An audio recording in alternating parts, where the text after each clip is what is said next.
こんにちは。Xbox 専門 VTuber のたくみしーなです。今回は9月前半に新たにゲームパスに追加されるタイトルと9月15日をもって外れるタイトルをご紹介します。ぜひ最後まで見てね。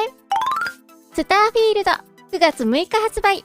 日初日からゲームパスに対応します。スカイリムやフォールアウトシリーズで知られるベセスダゲームスタジオが25年ぶりに手掛けた完全新規タイトル。今作は人類が太陽系外に進出した西暦2330年を舞台に宇宙探検家集団のコンステレーションの一員として広大な宇宙をめぐるオープンワールド RPG となっています。ゲームの作りとしては、一人称もしくは三人称視点を自由に変更が可能な点や、圧倒的なアイテムの物量、大量のサブクエストなど、まさしく舞台を宇宙にし、スケールアップしたフォールアウトのような手触りの作品となっています。先行アクセスが9月1日から始まっているのもあって、すでに遊んでいる方もいるかと思いますが、6日から全ゲームパスユーザーが遊べるようになりますね。今作は今後大量の追加 DLC をリリースしていくと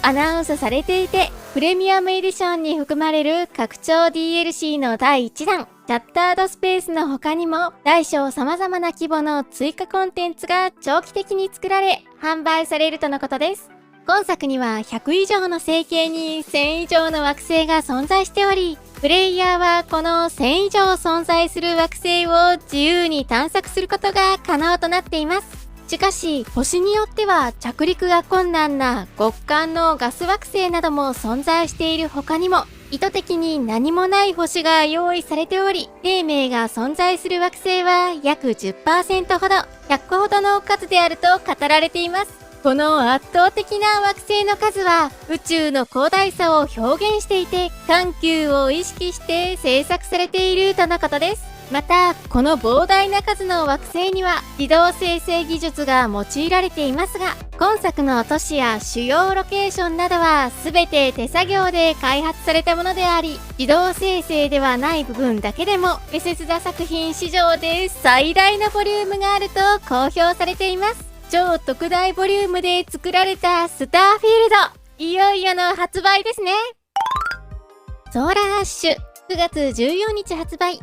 日初日からゲームパスに対応します。遥か昔に忘れ去られた過去の偉大な文明の廃墟が詰まっている夢のような世界を舞台にした 3D ハイスピードアクションアドベンチャーゲーム。巨大ブラックホールウルトラボイドの餌食になるのを防ぐためにボイドランナーの例としてプレイします。ブーストダッシュやダブルジャンプ、グラップリングフックが使える他にも、スケーターのようにレールをグラインドしたりといった豊富な移動アクションが用意されていて、グロテスクで暴力的な生物の群れを倒したり、巨大なボスと戦ったりといった戦闘要素をスピード感あふれる操作で楽しむこともできます。他機種ではすでに発売されていて、日本語に対応しています。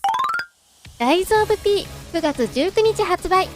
日初日からゲームパスに対応します。ソウルシリーズの影響を強く受け作られた高難易度アクション RPG、童話のピノキオをモチーフに大人向けで残虐なストーリーを描いた機械文明やダークファンタジーを元にした世界観で構築されています。ゲームシステムはローリングや強攻撃、ジャストガードやバックスタブなど、ソウルライクゲームを触ったことがある方なら難なく操作できる作りとなっていて、多彩な武器種と左腕の義手に仕掛けられたアビリティを用いることで多様な手段で戦闘を楽しむことができます。また1周のゲームボリュームは約30時間ほどで3つのマルチエンディングを採用。物語最後の選択肢ではなく、全体を通して嘘をつくかどうかを問われるシーンでの回答によってストーリー分岐があるとのことです。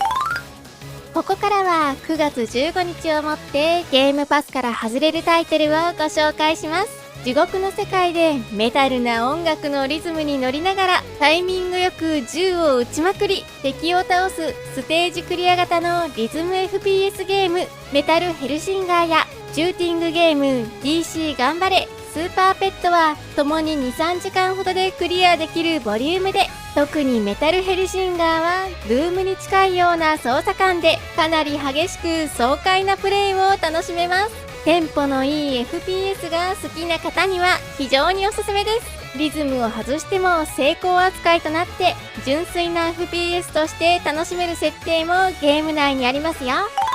昨年の東京ゲームショウ2022でサプライズ追加されたタイトルからは2本、天上の風雅とニュー弾丸論破 V3 が外れる形となります。天上の風雅は続編である2もゲームパスに対応していて、物語が続いている他にも1作目をクリアしていると2への引き継ぎ特典もあるため、しっかりとしたボリュームのある作品ですが、未クリアの方で気になる方は最後まで遊んでみてはいかがでしょうか。難易度調整が絶妙で歯ごたえのあるターン制のコマンドバトルを楽しむことができます。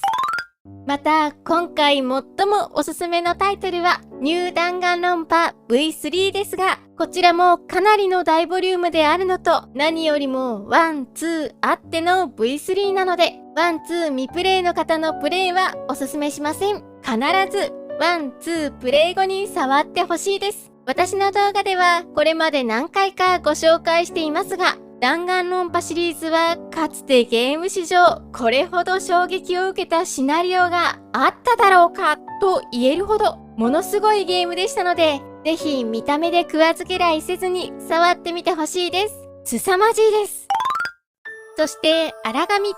昨年9月にゲームパスから外れる予定でしたが、延長され今回外れることとなります。忍びとして敵を眠らせたり、気絶、暗殺、また時には正面突破で進めていくステージクリア型の 3D ステルスアクションゲーム。プレイヤーの機動力が非常に優秀であるため、軽々としたジャンプや空中ダッシュなどで敵の頭上からステルスキルができて、この操作感がとっても気持ちいいのが最大の特徴です。ステージをクリアするたびに経験値がもらえてレベルが上がるとスキルを覚え、さらにできることが増えていく成長要素も楽しく作られています。ただ、ミッション内容に違いはありますが、複数回にわたって同じステージをクリアする必要があるので、その点ではやや新鮮味が薄く作業的に感じてしまう面があるかもしれません。また、今作は最大3人までのオンライン協力プレイにも対応しており、フレンドと一緒でのステルスプレイは非常に盛り上がるのでおすすめの作品です。ということで、今回は9月前半に新たにゲームパスに追加されるタイトルと9月15日をもって外れるタイトルをご紹介しました。私のチャンネルでは今後も Xbox の最新情報やレビューを行っていきますので、よかったらチャンネル登録と高評価していただけるとすごく嬉しいです。Twitter の方も情報発信行っているのでフォローしてね。それではまた次回の動画でお会いしましょう。またねー。